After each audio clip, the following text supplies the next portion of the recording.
come clear it by the end.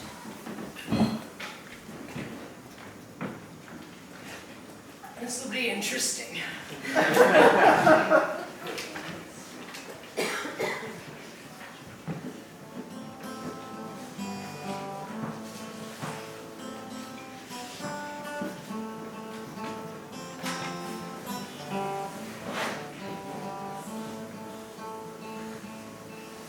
I sing to thee of the brothers three who delivered fair Kell from misery. There once did stand a mighty oak upon Turgallin's Heath, near Allsworth town, where rusheth down the silver flow replete.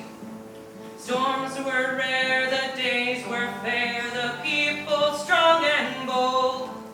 When fire rose in curling throes to char the oaken leaves, the earth trembled as if a rug beaten upon the line, and from its gaping cracks crawled two beasts cruelly aligned. One flaming dread, its mate stone dead, they marched to Leighona, and summoned yet another beast whose body wet did shine.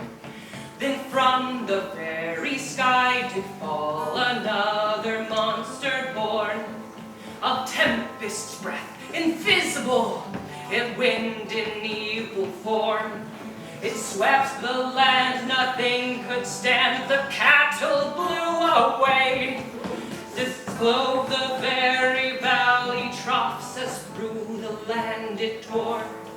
Descended they, these horrid brutes, upon the land of Kell, enchanting river, grassland, sky beneath its awful spell. They flooded plains and burned ripe grains, shook mountains from the earth. The people valiant did stand, but one by one they fell. For Kell's story heard the brothers three, through wind and sands they came to set us free.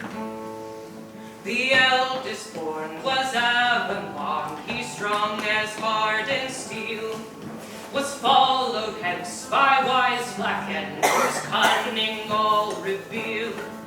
Then lastly came Thranil the tame, whose voice could stop the moon, all reared in the Arcanium, in learned curs go ill.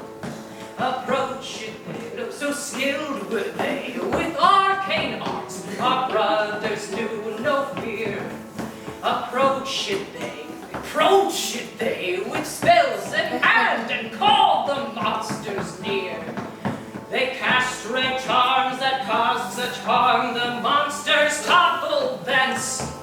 They felt all but the wind, who slipped away, and to this day blows fierce. Then dropped the three from bodies stiff, the heart of each fell beast, and bound them fast to mighty thrones crowning Turgallin's peak. From there they ruled, their powers cooled beneath the ancient oak. Reborn was Kell, its strength renewed, our land once more complete.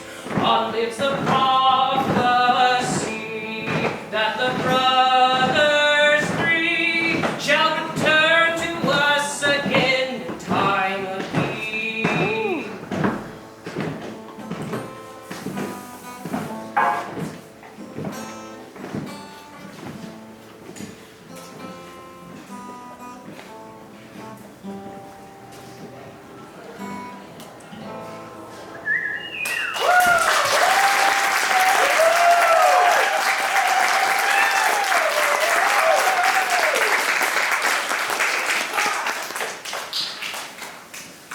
When Malcolm finished, those who were listening in the inn applauded and raised their glasses in thanks. Malcolm waved their gratitude to them and then turned expectantly to me and Trinia. So, Was It's lovely. I mean, beautiful. But what does it have to do with the Dorcalic brothers? Yeah. Well, what I just sang was called The Brothers Three. It's an old ballad, considered one of the foundational historical ballads of Gwyn.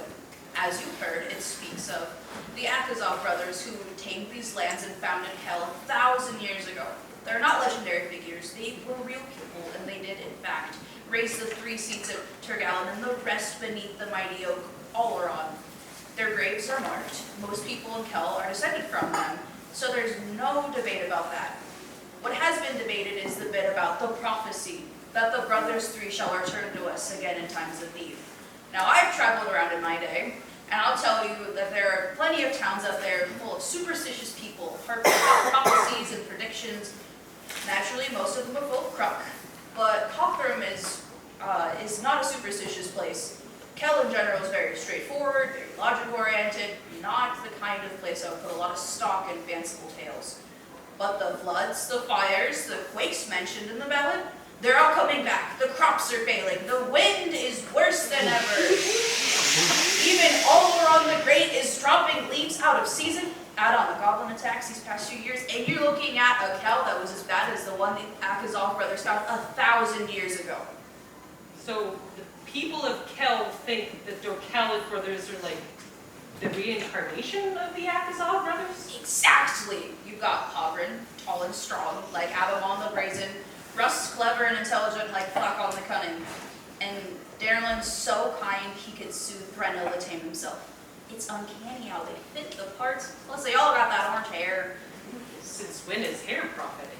Well, when you take into account that both the Dorcalic parents have hair black as pitch, as did their parents before them, and how the Akazov brothers were often referred to as the Sons of Fire due to the color of their hair. Oh, well, that's certainly something. I told you, I was trained